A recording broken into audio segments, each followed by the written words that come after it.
Bangor, Maine. CHAPTER XVII. The Princess Kornakoff. "Yes, show her in," said Grandmamma, settling herself as far back in her armchair as possible. The Princess was a woman of about 45, small and delicate, with a shrivelled skin and disagreeable greyish green eyes, the expression of which contradicted the unnaturally suave look of the rest of her face. Underneath her velvet bonnet, adorned with an ostrich feather, was visible some reddish hair, while against the unhealthy colour of her skin her eyebrows and eyelashes looked even lighter and redder than they would otherwise have done. Yet, for all that, her animated movements, small hands, and peculiarly dry features communicated something aristocratic and energetic to her general appearance.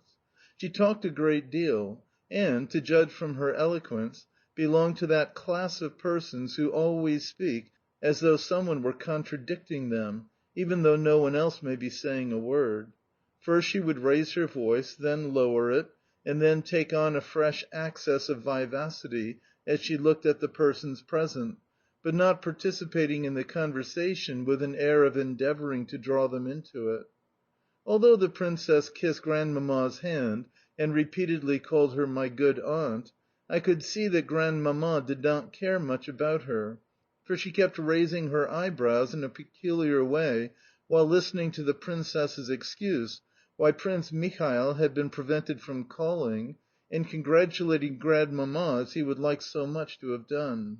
At length, however, she answered the Princess's French with Russian, and with a sharp accentuation of certain words. "I am much obliged to you for your kindness," she said. "As for Prince Michael's absence, pray do not mention it.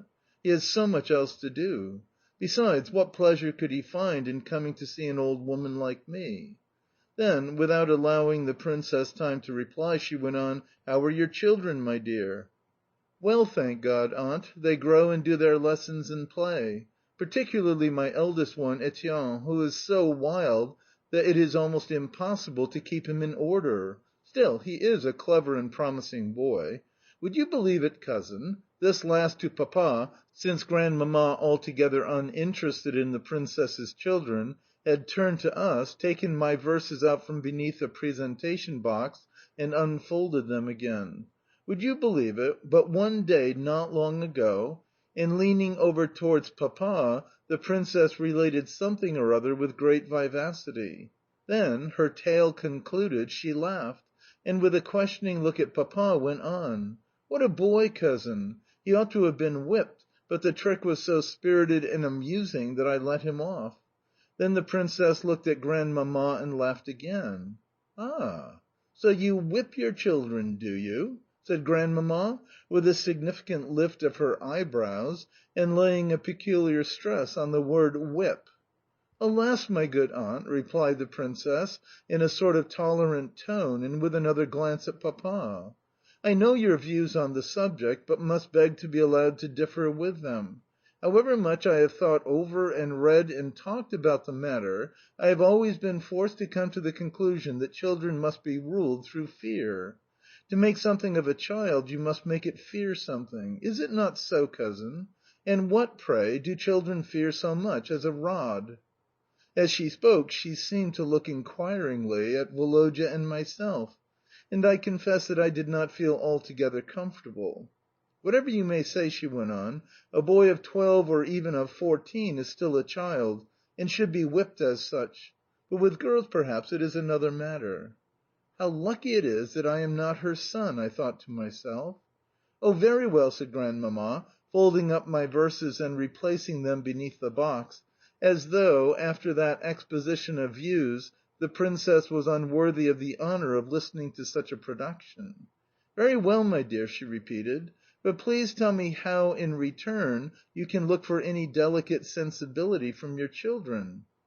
Evidently Grandmamma thought this argument unanswerable, for she cut the subject short by adding: "However, it is a point on which people must follow their own opinions." The Princess did not choose to reply, but smiled condescendingly, and as though out of indulgence to the strange prejudices of a person whom she only pretended to revere. Oh, by the way, pray introduce me to your young people," she went on presently, as she threw us another gracious smile. Thereupon we rose and stood looking at the Princess, without in the least knowing what we ought to do to show that we were being introduced. "Kiss the Princess's hand," said Papa. "Well, I hope you will love your old aunt," she said to Woloda, kissing his hair, "even though we are not near relatives. But I value friendship far more than I do degrees of relationship," she added to Grandmamma, who, nevertheless, remained hostile, and replied, "Eh, my dear? Is that what they think of relationships nowadays?" "Here is my man of the world," put in Papa, indicating Woloda. "And here is my poet," he added, as I kissed the small, dry hand of the Princess. With a vivid picture in my mind of that same hand holding a rod and applying it vigorously. "Which one is the poet?" asked Princess. "This little one," replied Papa, smiling. "The one with the tuft of hair on his topknot."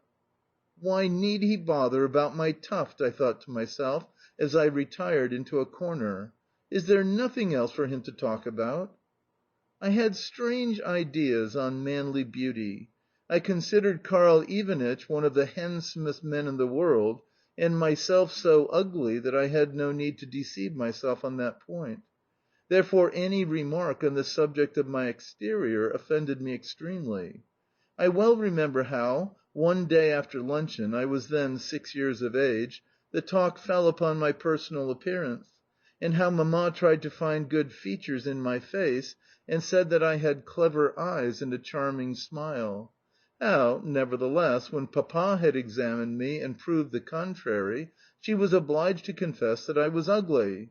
And how, when the meal was over and I went to pay her my respects, she said as she patted my cheek, "You know, Nicolinka, nobody will ever love you for your face alone, so you must try all the more to be a good and clever boy." Although these words of hers confirmed in me my conviction that I was not handsome, they also confirmed in me an ambition to be just such a boy as she had indicated. Yet I had my moments of despair at my ugliness, for I thought that no human being with such a large nose, such thick lips, and such small grey eyes as mine could ever hope to attain happiness on this earth. I used to ask God to perform a miracle by changing me into a beauty, and would have given all that I possessed, or ever hoped to possess, to have a handsome face. End of chapter 17. Recording by Expatriate in Bangor, Maine.